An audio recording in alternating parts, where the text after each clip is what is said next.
નમસ્કાર વિદ્યાર્થી મિત્રો, હું ભાવેશ વાળા આજના આપણા વિડિયો લેક્ચરની અંદર દરેક વિદ્યાર્થી મિત્રોનું હાર્દિક સ્વાગત કરું છું. વિષય બાયોલોજી ચેપ્ટર 8 કોષ જીવનનો એકમ. આજનો ટોપિક છે કોષ રસ પટલ. છેલ્લે આપણે આદિકોષ કેન્દ્રીય કોષની વાત કરી, બરોબર. આદિકોષ કેન્દ્રીય કોષની જે તમામ અંગિકા તો એક જ અંગિકા હતી, રિબોઝોમ, અને તેમાં સમાવિષ્ટ જે રચનાની અંદર સૂક્ષ્મકાયનો અભ્યાસ કર્યો, બરોબર.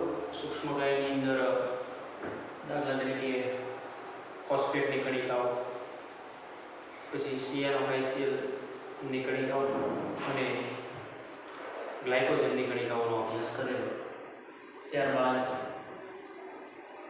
સુકોષ કેન્દ્રીય કોષની ડેફિનેશન આપેલી કે જે કોષની અંદર કોષ કેન્દ્ર પટલ એ સુવિકસિત હોય તેને આપણે સુકોષ કેન્દ્રીય કોષ કહેતા. સુકોષ કેન્દ્રીય કોષની અંદર ઘણી બધી અંગિકાઓ હોય જેનો આ ચેપ્ટરની અંદર ડિટેલમાં અભ્યાસ આપેલો છે. એમાંની પહેલી અંગિકા આજે આપણે લીધી છે કોષ રસ પટલ. હવે અહીંયા મેં આકૃતિ દર્શાવી કે કોષ રસ પટલનું જે ફ્લુઇડ મોઝેઇક મોડેલ અહીંયા આપણે ડ્રો કર્યું, બરોબર છે. ટેક્સ્ટબુકની આકૃતિ 1972ની અંદર સિંગર અને નિકોલસન નામના બે વૈજ્ઞાનિકોએ આ મોડેલ બનાવ્યું છે. ખાસ યાદ રાખવાનું, સિંગર અને નિકોલસને, બરોબર. સિંગર એટલે કે ગાયક, એટલે ગાયકનો બરોબર વૈજ્ઞાનિક જ હતા, અને નિકોલસન આ બંને 1972ની અંદર જે કોષ રસ પટલને રિલેટેડ ફ્લુઇડ મોઝેઇક મોડેલ આપ્યું જે આવું કંઈક હોય, બરોબર. શું એમ આપેલું છે તો કે અંતર્ગત પ્રોટીન આપેલું છે, રેડથી આપણે દર્શાવ્યું. ત્યારબાદ બાકી ઘણા બધા નાના નાના પ્રોટીન હોય, દ્વિસ્તરીય લિપિડનું આવરણ છે, કોલેસ્ટ્રોલ છે, શર્કરા એટલે કે કાર્બોદિત હોય. જોઈએ ડિટેલમાં કોષ રસ પટલ. તો કે કોષ રસ પટલ છે એનો આપણે પહેલો થોડો ઘણો ઇતિહાસ યાદ કરીએ. એટલે કે 1950માં ઇલેક્ટ્રોન માઇક્રોસ્કોપની શોધ પછી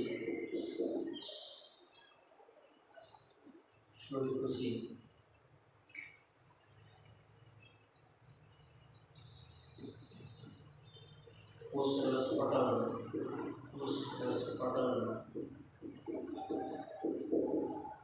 વિસ્તૃત અભ્યાસ તો વિશ્વનો અભ્યાસ તો શેના આધારે કેવી આપણે કંઈક વાત કરીએ તો કે વિસ્તૃત અભ્યાસની અંદર તો કે મનુષ્યના રક્તકણના કોષ રસ પટલના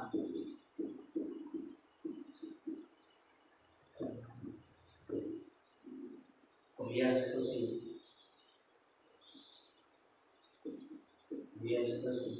જાણકારી મળી. શું જાણકારી મળી એ બધું ડિટેલમાં જોવું જ છે આપણે. કે કોષ રસ પટલના બંધારણ કે લિપિડનો બનેલો, બરોબર.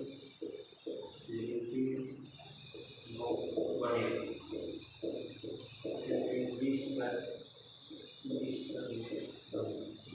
જોઈએ ડિટેલમાં શું કહેવા માંગે. 1950માં ઇલેક્ટ્રોન માઇક્રોસ્કોપની શોધ થઈ. જો કે આમાં ઘણા બધા વૈજ્ઞાનિકો છે, એમાં ફાઇનલ જે આપ્યું ફ્લુઇડ મોઝેઇક મોડેલ એવા બે છે. 1972ની અંદર સિંગર અને નિકોલસને આપ્યું. એ પહેલાં કેટલાક વૈજ્ઞાનિકો હતા જેના આપણે નામ નથી લેવા, કારણ કે ફાઇનલ એને શોધેલો નથી, ફાઇનલ શોધેલું જ ના હોય. એટલે કે કોષ રસ પટલની અંદર 1950માં ઇલેક્ટ્રોન માઇક્રોસ્કોપની શોધ થઈ. સાદા માઇક્રોસ્કોપ હતા, ત્યારબાદ ઇલેક્ટ્રોન માઇક્રોસ્કોપની શોધ થઈ અને કોષ રસ પટલનો વિસ્તૃત અભ્યાસ કરવાનું વૈજ્ઞાનિકોએ ચાલુ કર્યું. તો એને સૌપ્રથમ મનુષ્યના રક્તકણ લીધા, RBC જેને આપણે કહીએ ઇંગ્લિશમાં. તો ચાલશે દરેકને ખ્યાલ હોવો જોઈએ ભાઈ આપણો. RBC રેડ બ્લડ સેલ એ રક્તકણના કોષ રસ પટલની જ આ બધી વાત છે. અને આ બધું સુકોષ કેન્દ્રીય કોષની અંગિકા છે, એ પણ ખ્યાલ હોવો જોઈએ કે તેણે કોષ રસ પટલના નો અભ્યાસ કર્યો ઇલેક્ટ્રોન માઇક્રોસ્કોપમાં. એની જાણકારી મળી કે આ જે કોષ રસ પટલનું બંધારણ છે એ બીજું કાંઈ નથી, લિપિડનો દ્વિસ્તરનો કંઈક બનેલો છે. આવું આ બે ભાઈએ કીધું, જેમાં આપણે ડિટેલમાં જોઈએ જેમાં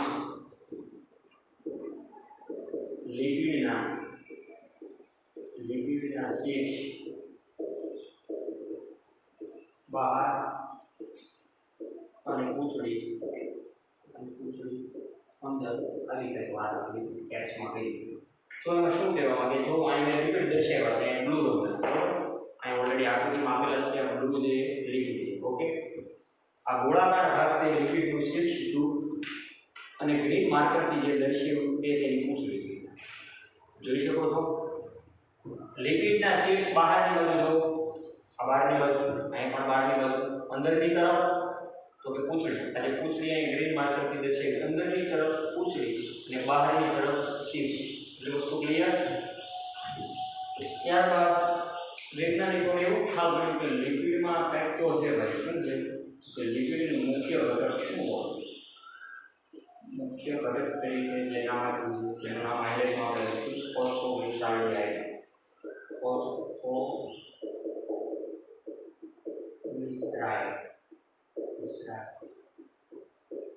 એ વસ્તુ ક્લિયર. અભ્યાસ આગળ છે ટૂંકમાં ચાલુ થયો આ જે 1950 થી એમનો જે કન્ટિન્યુઅસ હતો 1973 સુધી. ત્યારબાદ એ અભ્યાસ આપણે ચાલુ રાખો. ત્યારબાદ વધુ અભ્યાસ કરવામાં આવ્યો. વધુ અભ્યાસ પછી એવી જાણકારી મળી કે પ્રોટીન અને કાર્બોહાઈડ્રેટ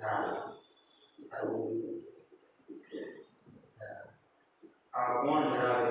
તો કે કોષરસ પટલની લાઈન બધી વાત છે તો એ ધરાવે ને, બરોબર ને?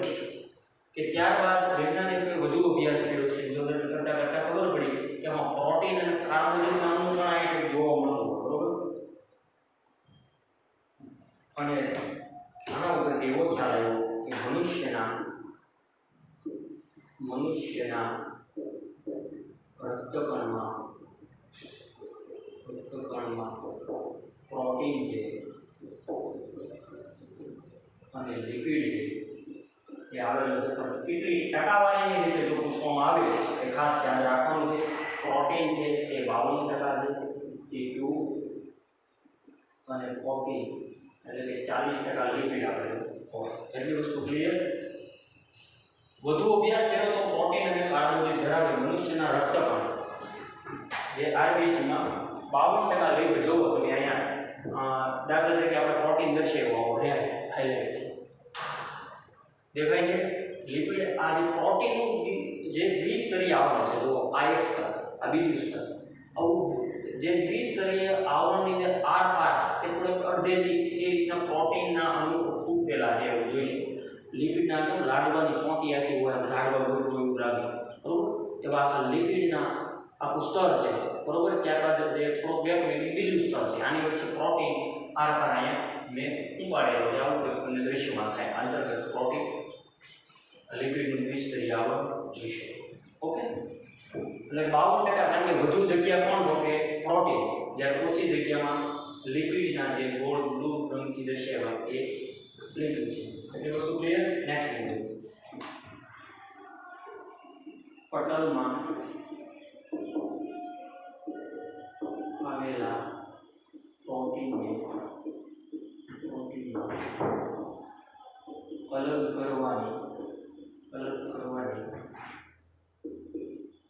ક્ષમતાના આધારે બે ભાગમાં અલગીકૃત કરી શકાય. એ ક્યાં બે ભાગ છે એ આપણે લખી નાખીએ. બે ભાગ આયા. નંબર 1 માં પરિધીય પ્રોટીન,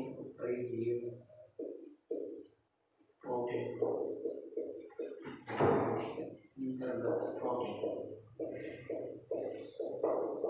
આ પરિધીય પ્રોટીન છે એ વિદ્યાર્થીઓ બહાર તરફથી જોઈ શકો.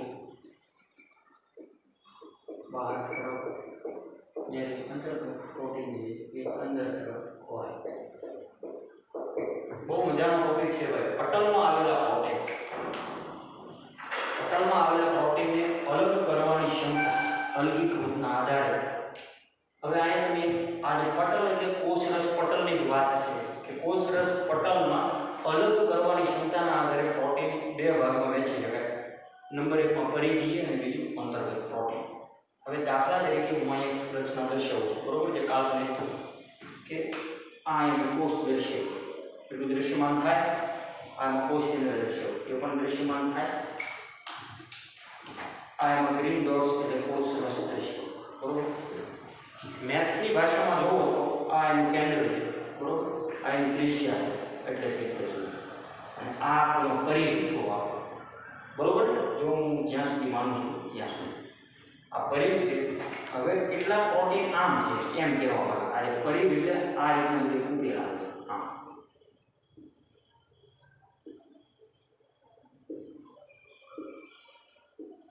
એટલી વસ્તુ સમજાય.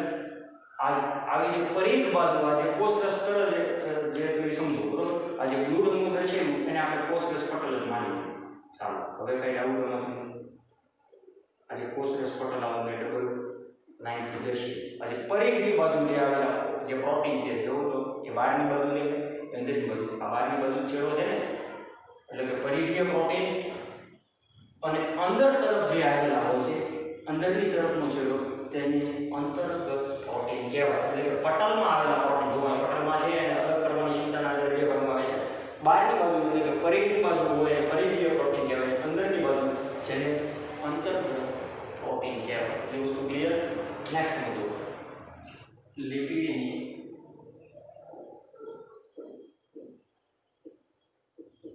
અર્ધતરલ પ્રકૃતિ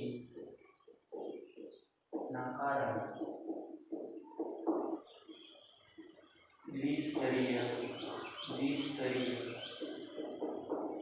ગોઠવણીની અંદર પ્રોટીન ગતિ કરે છે. શું કીધું? લિપિડની અર્ધતરલ પ્રકૃતિ. અર્ધતરલ સંપૂર્ણ રીતે તરતો નથી, સંપૂર્ણ રીતે ડૂબી નથી જતો, આવું કંઈક. અર્ધતરલ પ્રકૃતિના કારણે દ્વિસ્તરીય ગોઠવણી, જે આપણે જોઈ લિપિડની અને એની અંદર પ્રોટીન મૂકેલા હતા, એ દ્વિસ્તરીય ગોઠવણીની અંદર પ્રોટીન ગતિ કરે છે. પ્રોટીન થોડી ઘણી મૂવમેન્ટ કરી શકે, આવું કંઈક કહેવામાં આવે છે, બરોબર. નેક્સ્ટ મુદ્દો કે આ પ્રકૃતિના લીધે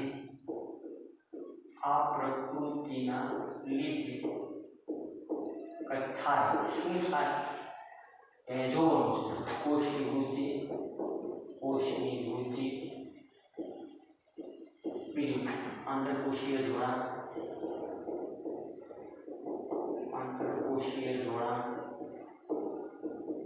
સ્ત્રાવ, ત્યારબાદ અંતઃભક્ષણ વગેરે કાર્યો થાય.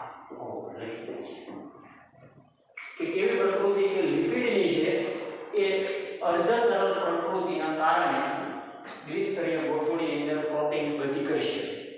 કે આ પ્રકૃતિના લીધે તો કે કોષની વૃદ્ધિ થઈ શકે, આંતરકોષીય જોડાણ થઈ શકે, કોષો એકબીજા સાથે જોઈન્ટ થઈ શકે, સ્ત્રાવ કરી શકે કોષરસનો કે વગેરે કોષની અંદર, અને અંતઃભક્ષણ, બરોબર, જે ડેમેજ કોષો છે એનું ભક્ષણ પણ કરી શકે.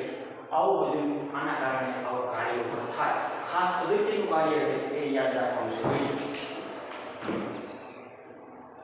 કોષરસ પટલનું મહત્વનું કાર્ય હોય તો તે છે અણુઓનું વહન.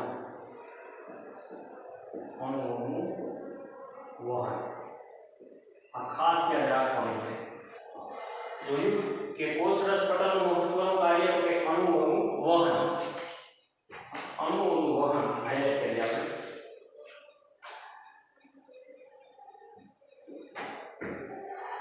બંને બાજુના અણુ માટે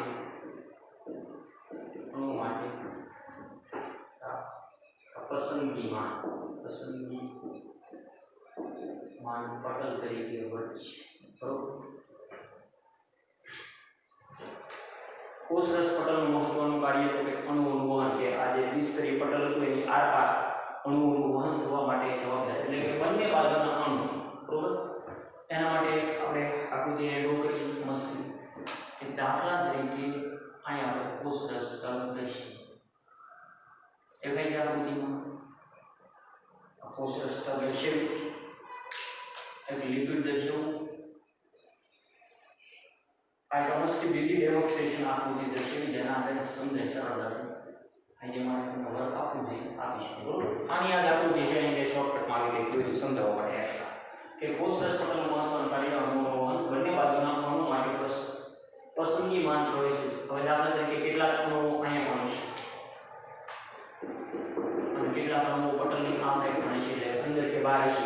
હવે આને અહીંથી બહાર જાઓ કે આ બહાર વાળા અંદર આવો, તો એના માટે પસંદગીમાન પટલ તરીકે વર્તે છે, બરોબર. કે કેટલાકને જવા દે, કેટલાકને ન જવા દે. તો કે કોને સાહેબ જવા દે, કોને ન જવા દે? તો કે આ અણુ શેના બનેલા હતા? એક તો લિપિડના, જે ટૂંકમાં આની ડેફિનેશન આપ્યું કે આવી કંઈક આઈડિયલ રીતે થાય કે જે અણુઓ લિપિડમાં દ્રાવ્ય હોય તે આરપાર જઈ શકે, અને જે અણુઓ લિપિડમાં દ્રાવ્ય ન હોય તે આ જે પટલની આરપાર નહીં જઈ શકે, બરોબર. એના માટે બીજો પણ વસ્તુ આગળ આવશે જે જોઈએ. રેડી એની વસ્તુ? નેક્સ્ટ જુઓ. કેટલાક અણુઓ શક્તિ વગર પટલ આરપાર વહન પામી શકે. આવા વહનને વિદ્યાર્થી મિત્રો નિષ્ક્રિય વહન કહેવાય. શું કહેવાય? નિષ્ક્રિય વહન કહેવાય. આ નિષ્ક્રિય વહનની વ્યાખ્યા આપણે જોઈએ કે કેટલાક અણુઓ શક્તિ વગર પટલની આરપાર જઈ શકે. હવે દાખલા તરીકે અહીંયા તમને દર્શાવ્યો કે અહીંયા કેટલાક અણુઓ છે, બરોબર. અને આ બાજુ આવવું છે તો શક્તિ વગર કેટલાક દ્રાવ્ય થઈ શકે. આ અણુ વધુ સાંદ્રતાથી ઓછી સાંદ્રતા તરફ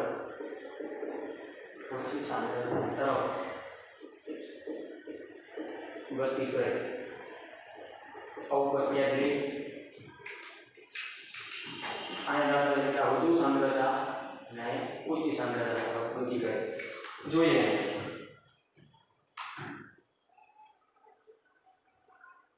અહીંયા મેં પટલની બંને બાજુ અણુઓ દર્શાવ્યો. જો અહીંયા છે આપણે મિનિમમ જે 5 અણુ લીધા, એટલે આની સાંદ્રતા વધુ થઈ કે અહીંયા 1 ની વધુ થઈ? સ્વાભાવિક છે કે આ 5 ની સાંદ્રતા વધુ થઈ, એટલે કે આ અણુ વધુ સાંદ્રતાથી ઓછી સાંદ્રતા તરફ ગતિ કરે, એટલે કે આ બાજુ એ ગતિ કરશે. પણ કોઈ પણ શક્તિની મદદ વગર, તો આવા વહનને નિષ્ક્રિય વહન કહેવાય. દાખલા તરીકે કોઈ ઢાળ હોય, બરોબર, તો એમાં સાયકલ તમે ચલાવીને જતા હોય, કલ્પના કરો ઢાળ ઉતારવા માટે તમારે કોઈ બળ ફોર્સ લગાડવું પડશે? તો કે ના, બરોબર. એ તો પેન્ડલ નહીં મારો તો પણ એ દળશે, બરોબર. હું બ્રેક રાખવી પડશે. એટલે શક્તિ વગર એ કાર્ય છે, એટલે કે નિષ્ક્રિય વહન. હવે દાખલા તરીકે ઢાળ આમ હોય કે તમારે ઢાળ દાખલા તરીકે ચડવો છે તો શક્તિની જરૂરિયાત નહીં. આપણે નેક્સ્ટ ઉદાહરણ જોઈશું. એટલે વસ્તુ ક્લિયર. આ અણુ વધુ સાંદ્રતાથી ઓછી સાંદ્રતા તરફ ગતિ કરે છે. પાણી પણ આ જ રીતે ગતિ કરે. પાણી પણ આ જ રીતે વધુથી ઓછી હોય. શોર્ટકટમાં લખી નાખે. આ શું મેં વધુથી ઓછી એટલે કે વધુ સાંદ્રતાથી ઓછી સાંદ્રતા તરફ ગતિ કહેવાય. જેને વિદ્યાર્થી મિત્રો જીવવિજ્ઞાનની ભાષામાં એક શબ્દ આવે છે પ્રસરણ, અને જેને સાયન્ટિફિક રીતે કહેવું હોય તો આશ્રુતિ. આવું કરવાનું આશ્રુતિ કહેવાય. શું કહેવાય? આશ્રુતિ. એટલી વસ્તુ ક્લિયર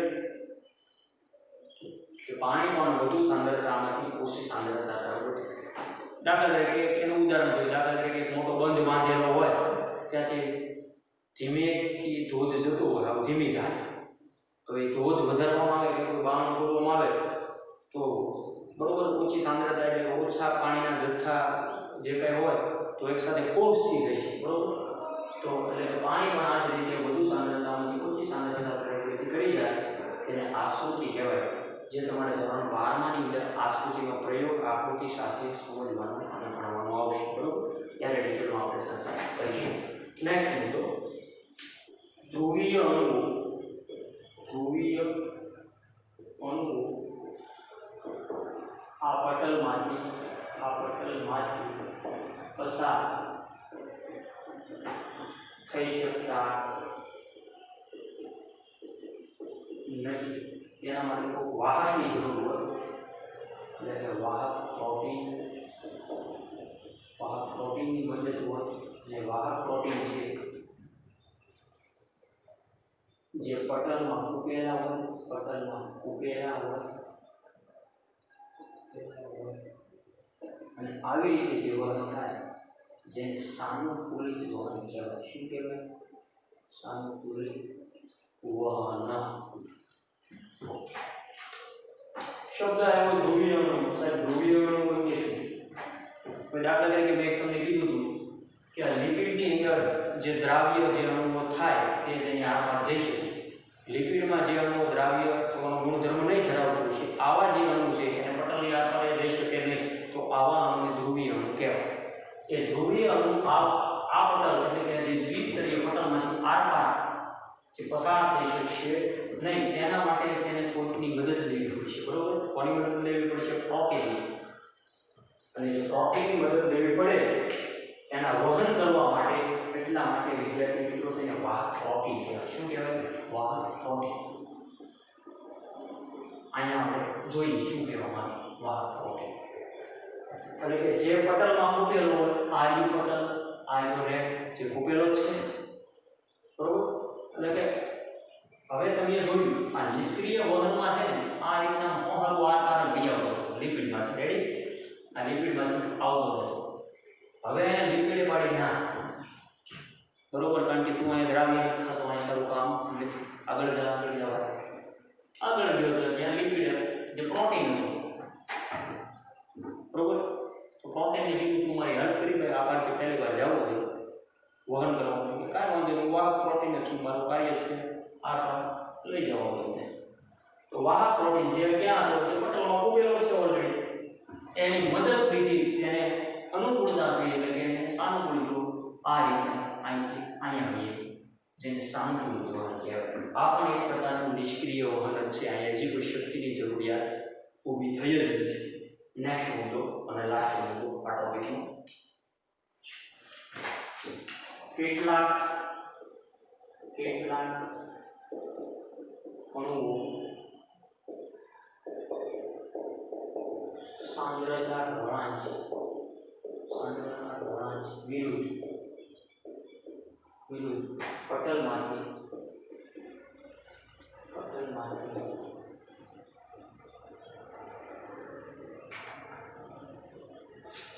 ઓછી સાંદ્રતાથી વધુ સાંદ્રતા તરફ વૃદ્ધિ કરી જાય, બરોબર? મેં તમને કીધું હતું ઉદાહરણ આપ્યું કે દાખલા તરીકે ઢાળ આપણે ઉદાહરણ અહીં કલ્પના કરીએ. અહીંયા કે આ કોઈ ઢાળ હતો, ચાલો રેડી? અહીં કોઈ વ્યક્તિ જાય, અહીં આપણે બે વ્યક્તિ દર્શાવીએ. આ એક વ્યક્તિ, અહીં આપણે બીજા ગ્રીન વ્યક્તિ દર્શાવીએ. ચાલો એટલી વસ્તુ ક્લિયર કે કેટલાક અણુઓ સાંદ્રતા ઢોળાંચની વિરુદ્ધ જે પટલમાંથી આરપાર ગતિ કરી શકે ત્યારે શક્તિની મદદ જરૂરી છે, બરોબર? જો કે એટીપી વપરાય, એટીપીનો અહીંયા ઉપયોગ થાય, એડિનોસાઇન ટ્રાઇફોસ્ફેટ, શક્તિ, બરોબર? ઊર્જા, શક્તિની જરૂરિયાત રહે, એટલા માટે આ રીતના જે વહન થાય જેને વિદ્યાર્થી મિત્રો સક્રિય વહન કહેવાય. શું કહેવાય? સક્રિય વહન. શું કહેવાય? સક્રિય વહન.